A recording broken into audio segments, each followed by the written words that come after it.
안녕하세요. 코인 센세이널 TV 트레이더 손이고요. 오늘은 일전에 이제 한 며칠 전에 정부에서 이제 코인세를 다룬다는 그 뉴스 내용이 있기 때문에 가상자산 관련한 그 과세 내용 제가 좀 정리를 해서 브리핑을 좀 해보도록 하겠습니다. 그래서 일단은 뉴스 내용을 좀 보자면은 윤 정부에서 이제 코인세를 좀 미룬다더니 내년 과세 추진에 투자자들 날벼락이라는 이제 제목으로 달려서 뉴스가 좀 나와줬고요. 그래서 원래 내용은 2025년부터 이제 시행이 될 줄 알았던 이 코인 과세가 이제 유예하는 법안도 국회를 넘지 못했다라는 내용이고, 그래서 일단 정부 쪽에서는 내년에 이제 가상자산 과세를 위해서 이 5대 마켓 원화, 마켓 이제 가상자산 거래소 31개 관련 사업자들을 모두 불러 모아서 이 가상자산 관련 시스템 구축을 좀 요청을 좀 해놓은 상태고요. 그래서 대충 뭐 가상자산 종류라든지 수량, 그 다음에 가액, 수수료 이렇게 이제 담긴 거래 내역을 지금 요구를 좀 한 상태인데, 그래서 사실 제일 이 과세 부분에서 중요했던 내용 부분은 이 가상자산 취득가액 산정 방법이에요. 그래서 이거를 지금 뭐 조율을 하고 있다라는 내용이고, 그래서 만약에 이대로 이제 가상자산 과세 유예가 통과되지 못한다라고 하면 내년 내달부터 해서 이제 바로 5월달에 또 이제 신고를 좀 하게 될 겁니다. 그래서 국세청이 이제 징수를 하게 될 건데, 지금 뭐 제도가 이제 준비되기까지도 한 달밖에 시간이 남지 않았고, 윤 정부 쪽에서도 이제 공약이 선제도 정비후 과세를 원칙으로 좀 했는데,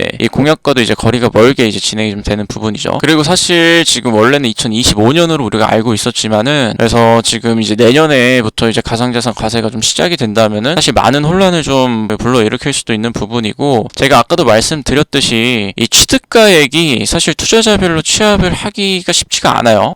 그리고 이것도 어차피 신고가 투자자가 이제 신고를 하는 거기 때문에 국가에서 이제 계산을 해주는 게 아니기 때문에, 그래서 요 이제 정상적인 신고가 들어가지 않을 가능성이 좀 높기 때문에, 그래서 이런 부분에 있어서 문제가 지금 좀 크다고 저는 생각이 됩니다. 우리 코인 업계 쪽에서는 이런 이제 FTX 사태라든지 이번에 테라 루나 이런 이제 사태가 좀 있었고, 다음 달 이제 내년부터 해서 과세까지 한다라고 하면 사실 국내 거래소 쪽으로 이용을 하지 않을 가능성이 매우 큽니다. 저도 안에 과세가 된다라고 하면은 일단은 자산을 좀 해외로 옮길 생각이고요. 그래서 지금 24일 날짜로 보면은 가상자산 과세를 이제 2년 유예를 하는 내용이에요. 소득세법 개정안을 추후 논의를 하기로 했다라고 이제 기사는 좀 나와 있는데, 뭐 지금 가상자산 과세 유예안이랑 금투세랑 뭐 함께 다시 검토를 하기로 했다. 그래서 결론적으로는 지금 여야가 뭐 가상자산이랑 그 다음에 금투세 요거를 이제 동일하게 본다라는 내용이고요. 그리고 결과적으로는 코인 또한 250에서 동일하게 이제 5천만 원까지 이제 상향한다는 내용도 이제 필자로 좀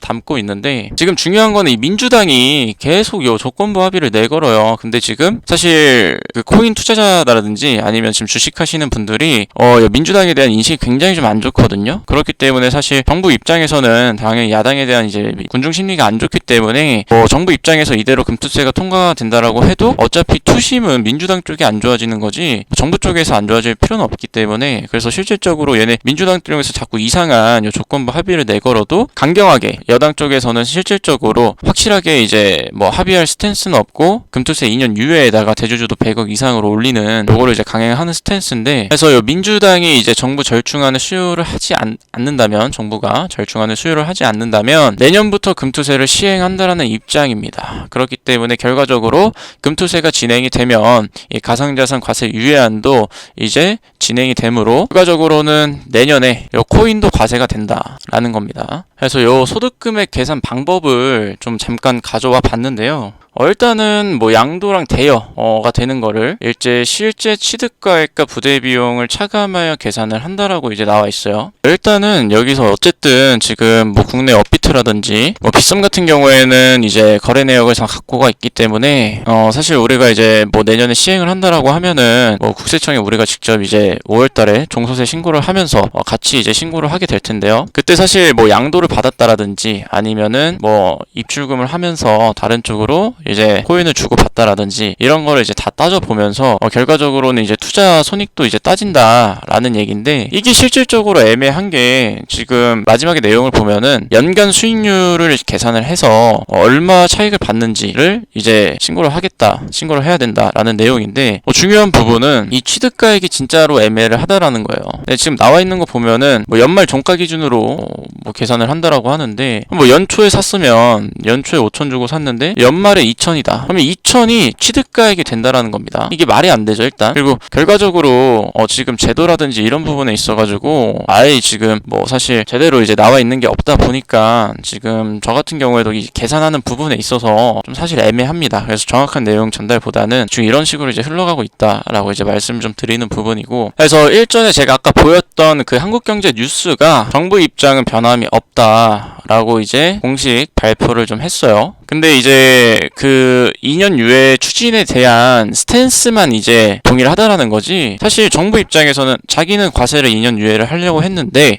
이 개정안이 통과가 안 됐다, 지금 국회에서 논의가 완전히 안 됐다라고 해버리면 뭐 사실 정부에서는 책임을 민주당 쪽에 넘기려고 하는 스탠스인 거고, 정부에서는 당연히 금투세도 자기는 2년 유예를 하려고 했다. 하지만 야당에서 받아들여지지 않았기 때문에 우리는 할 수가 없었다 라는 스탠스에, 어차피 지금 뭐 코인과세라든지 금투세가 당장에 내년이 된다라고 하면은 뭐 700만 모든 투자자들이 사실 민주당을 좋게 생각을 하지도 않을 거고, 저도 그렇게 좀 생각을 합니다. 그래서 이제 뭐 제 결론을 말씀드리자면 뭐냐면, 가상자산 과세 소식에 토종거래소 비상 뭐 해외 다 뺏길라 이런 말이 있습니다. 근데 중요한 거는 이제 본문 하단 보면은 요거 250만원 이상 20% 이제 과세 추진 중이고 2025년 시행 예정. 근데 이게 2023년이 된다라는 거고, 지금 근데 바이낸스 등 해외 거래소는 과세 대상서 제외라는 말이 있습니다. 그래서 해외 거래소로 고객 이탈 우려라는 건데, 그래서 해외 거래소 같은 경우에는 이제 국내 금융당국의 추적과 감독도 피해갈 가능성이 크다라는 내용이고, 국내 거래소들은 이제 소득세법에 따라서 거래 내역 등의 자료를 이제 분기별로 관할 세무서에 좀 제출을 하고 있지만은, 이 해외 거래소들은 이 같은 의무에서 제외돼 있다. 그래서 만약에 국내 투자자들이 해외 거래소에서 장외 거래에 나설 경우에는 국내 금융당국은 거래 내용을 파악하기가 어렵다, 거의 불가능한 것으로 알려져 있다라는 내용입니다. 이 내용에서 우리가 이제 파악할 내용은 뭐냐면은 바이낸스라든지 우리가 알고 있는 OKX, 후오비 이런 이제 해외 거래소를 이용을 해서 우리가 실질적으로 선물을 한다든지 아니면은 국내에 상장되어 있지 않는 그런 이제 해외 거래소에 상장되어 있는 코인들을 거래를 하면서 나오는 그런 매매 내역이라든지 그 발생되는 수익이라든지 이런 거는 국세청에서 파악하기가 어렵다는 거고, 실질적으로 이 자료 증빙을 하려면은 해외 거래소에서도 이제 자료를 제출을 해주고 이런 식으로 이제 어느 정도 협업이 필요한 부분인데, 과연 바이낸스라든지 지금 OKX, 후오비 지금 한글 지원도 안 되는 판에 특근법 때문에 이게 지금 세금을 과연 어떻게 매길 것인가, 그리고 이 증빙을 또 어떻게 할 것인가. 왜냐 이것도 이제 신고가 이제 개인이 하는 거다 보니까는, 솔직히 저 같아도 지금 만약에 내년에 당장 시행이 된다라고 하면은요, 저는 연말에 자산을 콜드 월렛에 보관을 하고 그리고 해외 거래소를 좀 이용을 할 겁니다. 물론 지금도 웬만한 자산은 다 해외 거래소 쪽에 지금 있는 상태예요. 있는 상태고 후오비라든지 바넨 쪽 아니면 비트겟 이런 쪽으로 이제 많이 좀 분산을 좀 해놨는데, 저 같아도 그냥 해외에서 거래를 하고 국내 김포 꼈을 때 넘겨서 출금만 하는, 근데 그거를 증빙을 하라라고 하면 해외 거래소 쪽으로 양도나 양수 이런 부분에 대해서 명확하게 이제 수익이 났다 안 났다 이런 것도 이제 증빙을 하기 어렵기 때문에, 코인과세를 시작을 한다라고 하면 이게 정부에서 노답으로 지금 진행을 하는 거기 때문에 어차피 이제 해외 거래소를 좀 이용을 하면은 실질적으로 증빙이 좀 많이 어려운 부분입니다. 그래서 일단 저도 말도 안 되는 코인 과세, 가상자산 과세가 시작이 된다라고 하면은 해외 거래소를 좀 많이 이용할 계획이고, 국내에선 사실 투자를 진행을 하지 않을 것 같습니다. 지금 명확하게 아직 시장에 나와 있는 거는 없어요. 금투세도 아직 더 얘기를 해봐야 되는 부분이고, 이 가상자산 과세도 과세 부분도 얘기를 해야 되는 부분인데, 아직 명확하게 된다 안 된다 이런 부분은 없기 때문에 일단 지속적으로 시장에 나오는 거 보고 우리가 연말 한 2주 남기고부터 과연 이제 해외 거래소를 이용을 해야 될지, 아니면은 기존에 이제 2년 정도 유예가 된다라고 하면 추가적으로 업비트 국내 거래소를 이용을 하면서도 같이 투자를 병행을 할 수 있을지에 대한 유무를 좀 연말쯤 돼서 요렇게 재정의 내용 좀 보면서 대응을 좀 해야 될 것 같습니다. 그래서 댓글창 하단에 보시면 저희 이제 그 코인센세이너 구독자 방이 있습니다. 그래서 카톡 남겨주시면은 링크랑 비밀번호 좀 남겨드리고 있으니까요, 들어오셔서 이런 과세 관련된 부분들도 관련된 내용들 정리를 해서 올려드리고 있으니까요, 들어오셔서 많은 참여 부탁드리겠고, 마지막으로 영상 구독과 좋아요는 영상 제작에 큰 힘이 되니까 부탁드리도록 하겠습니다.